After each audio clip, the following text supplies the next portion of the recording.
था जब अबू बकर सिद्दीक का नाम लेता था, जब हजरत आयशा सिद्दीक का नाम लेता था तो ऐसा लगता था जैसे अभी इसका कलेजा बाहर होता था कि मोहम्मद, मैं आपको ये कसम उठाकर कहता हूं कि अगर 1.5 घंटे के बयान के बाद हक नवाज मुझे कह देता कि अब्दुल रहमान अपनी गर्दन कटा लो तो खुदा की कसम मैं अपनी गर्दन कटा दूं।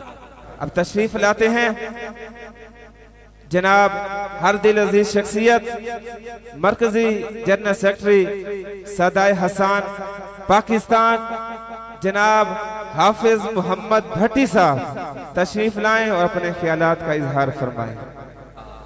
7 साल हुआ, उस 7 साल के अंदर एक शख्स से मुलाकात हुई।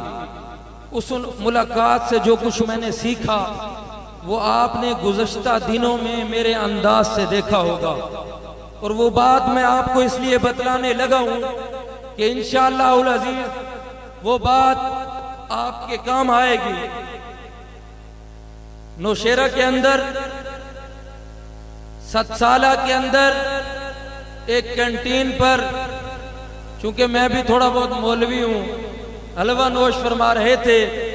एक अब्दुल रहमान नामी पिशावरी शख्स से मैं हम कलाम हुआ, तारफ हुआ। वो पिशावर के थे, मैं डेरा का था। पूछा कि कभी डेरा आए हो? कहाँ आया हूं। मैंने कहा क्यों आना हुआ? कहते हैं मैं किसी बड़े खतीब को सुनने के लिए आया हूं। मैं समझ गया कि जिस जमात के लिए यहाँ आया हुआ है उसी को सुनने के लिए आया होगा। उसने कहा नहीं, मैं उसको सुनने के लिए नहीं आया, मैं किसी और शख्सियत को सुनने के लिए आया था। मेरा ताल्लुक वहाँ भी है, मेरा ताल्लुक यहाँ भी है। हम मजहबी लोगों के साथ बन ठन कर रहते हैं, कभी इख्तिलाफ नहीं रखते। मैंने पूछा वो कौन है? उसने कहा मैं नाम आपको बाद में बतलाऊंगा, पहले मैं आपको ये बतलाना चाहता हूं कि पेशावर के अंदर हमें मालूम हुआ कि उनकी आमद हो रही है। हमारे मस्जिद के इमाम साहब ने कहा आपने उस प्रोग्राम पर जाना है। मेरी 14-15 साल की उम्र होगी। उस वक्त ये तरीकाकार हुआ करता था कि हम गांव देहातों से लंडोवर की छत पर बैठकर 2-3 रुपए किराया देकर पेशावर शहर के अंदर जलसे जलूसों में जाया करते थे। मैंने अपने पैसे जमा कराए और वहां पहुंच गया। जब वहां पहुंचा तो मैं हस्बे आदत स्टेज के करीब बैठ गया। जब वहां पहुंचा तो देखा कि चौक यादगार पर आज स्टेज कुछ अलग है। स्टेज दरमियान में था, लोग आसपास बैठे थे, मैं भी साथ बैठ गया। मुझे ये ख्याल गुजरा कि मैं बैठ तो गया हूँ, मुझे पश्तो के अलावा कोई जबान आती भी नहीं, समझ भी नहीं आती, लेकिन मैं इसलिए आया था कि चूंकि पठान उलमा भी होंगे, उनके बयान सुनूंगा। पठान उलमा के बयान शुरू हुए और होते चले गए, मैं सारे सुनता चला गया। उसके बाद उस हस्ती को बुलाया गया जो पंजाब की सरजमीन से तशरीफ लाए थे। मैंने उन्हें देखा और मैंने सोचा कि ये बंदा क्या बात करेगा। छोटी सी कद है, सांवला सा रंग है, कमजोर जिस्म है, ये क्या बात करेगा। मैंने तो उलमा को सफेद रंगों में देखा था, चूंकि मैं पठान था। मैंने उलमा को काली बड़ी पगड़ियों में देखा था, बड़ी बड़ी कदों में देखा था। मैं हैरान हुआ कि ये शख्स क्या बोलेगा। ऊपर से मैं ये सोच रहा था इसकी जबान भी मुझे समझ नहीं आएगी, न जाने ये उर्दू में बोलेगा या पंजाबी में बोलेगा।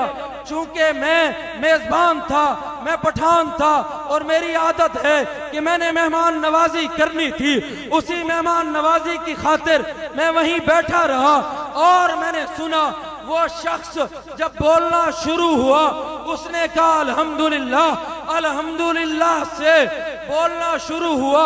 उसकी आवाज मेरे कानों में गूंजती रही और जब वो बोलता था तो ऐसा बोलता था जैसे किसी माँ से कोई बच्चा किसी वीराने में बिछड़ गया हो और वो परेशान हो और वो चीख रहा हो और वो अपने बच्चे को ढूंढ रहा हो।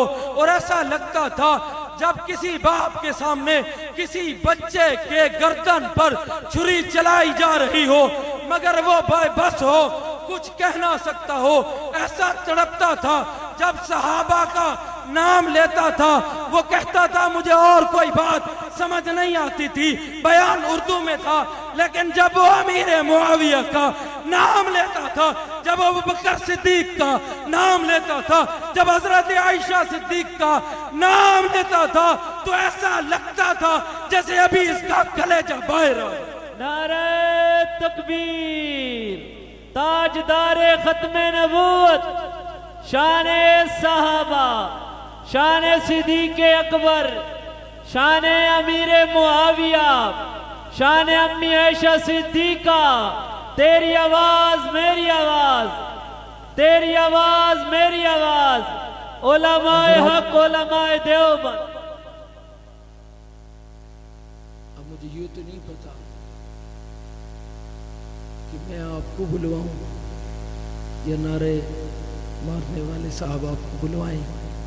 बहरहाल मैं गुफ्तगू को मुख्तसर भी करता हूँ और थोड़ा सा आगे भी ले जाता हूँ। अगर इजाज़त हो तो कर दूँ, नहीं तो माइक किसी और के हवाले कर दूँ। इजाज़त है तो हाथ खड़े करके कह दें सुभान अल्लाह। वो शख्स कहने लगा कि हक नवाज ने बयान शुरू किया। 10 मिनट गुजरे, 20 मिनट गुजरे, 30 मिनट गुजरे, 40 मिनट, 50 मिनट, 1 घंटा और 1 घंटे से 1.5 घंटा हो गया।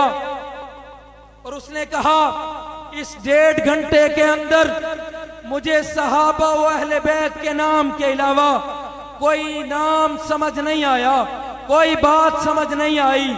मेरी जबान पश्तो, उसकी जबान उर्दू, वो उर्दू बोल रहा है, मैं पश्तो समझता हूँ, मेरे कानों में आवाज तो आ रही है, समझ नहीं आ रही। सिर्फ सहाबा व अहले बैत का नाम समझ आ रहा है। लेकिन वो ये शख्स कहता था कि मोहम्मद मैं आपको ये कसम उठाकर कहता हूँ कि अगर 1.5 घंटे के बयान के बाद हक नवाज मुझे कह देता कि अब्दुल रहमान अपनी गर्दन कटा लो, तो खुदा की कसम मैं अपनी गर्दन कटा दूं। नारे तकबीर। फना फिल्लाह की तह में बका का राज मुज़मिर है, जिसे मरना नहीं आता उसे जीना।